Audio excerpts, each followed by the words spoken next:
200 литр компотты қалай жаптық, сол жайында қысқаша видеоны түсірейік. Давайте міндетті түрде видеоны соңына дейін қараңыздар. Ең алдымен банкалардың барлығын жуып, осылай күн қатты ысып тұрды, күнге кептіруге қойып қойдық. Күннің астына қою арқылы ғана стерилизация жасайды екенбіз. Жылда осылай жауып жүрміз, ешбір банка жарылып, атылып кеткен жоқ. Қызымнан сіздерге жалынды сәлем. Ал шиелерді таңғы салқынмен атам мен енем екеуі жинап, дайындап қойған екен. Шиелерді міндетті түрде 45 рет жуып аламыз, ең бастысы осы.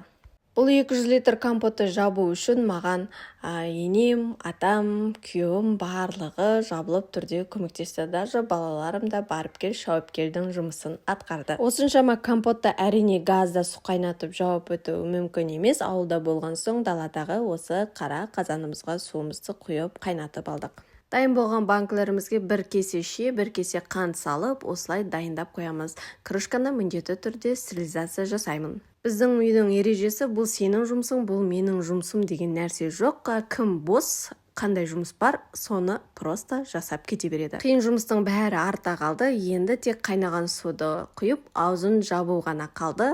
Қайнап тұрған судан құямыз. Су тоқтап қалмау қажет. Сол кезде компоттарыңыз қыстың күні жарылмай, атылмай, ашымай, сасымай әдемі тұрады. Мен суды құйып бердім, күйеуім крышкасын жауып берді. Дәл осы қазанда 4 или 5 қазан су қайнатып, барлық компотты жауып алдық. Айттым ғой, кім бос, қандай жұмыс бар, соны жасай береді деп. Компот жапқан кездегі маңызды процестің бірі бұл ішіндегі қантын түгел ерітіп жіберу. Табиғат әдемі болып тұр, әдемі ғой. Осы жерде анау қаншама еңбек, қаншама тер деген ән кету керек қой, негізі. Қара терге түсіп жапқан компоттарымыз осы, естелік болсын деп екеумізден бір видео.